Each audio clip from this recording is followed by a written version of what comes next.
Ne smemo se preveč koncentrirati na ta visok poraz. Mislim, da predvsem danes je bila dobra igra v napadu, kar smo imeli šans. Moramo jih pa več izkoristiti, ker prav velikih ne bo tudi na naslednjih tekmah. Te šanse, če izkoristiš, pa dobro igraš obrambo, lahko iztržiš kakšen ugoden rezultat, to pa mi iščemo. Tako je po eni strani dobro, da čim hitreje probaš pozabiti to, pa iti naprej. Po drugi strani ni, ker se ne moreš regenerirati dobro, ampak kakorkoli, za vse je enak, tukaj je velike tekem, tako da to ni izgovor. Mi smo probali pripraviti, tako pa na vsako tekmo, pa izboljšati, pa imeti boljši rezultat kot danes.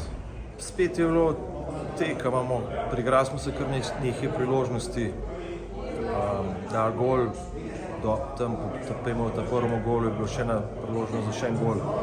Smo pokazali, da v ofanzivi lahko igramo proti tem ekipam, smo si upali narediti igro, iti v napad, tako da to je ena dobra stvar.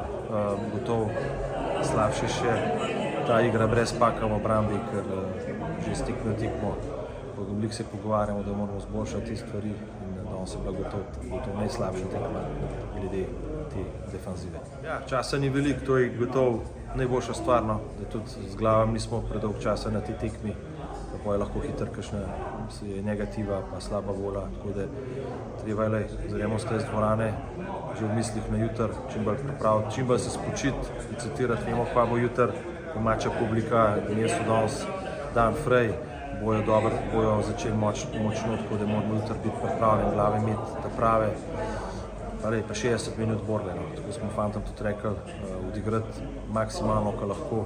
Vemo, kakšna ekipa Švedska, še bolj kakovostna Finska, tako da vemo, da bo to še tebi.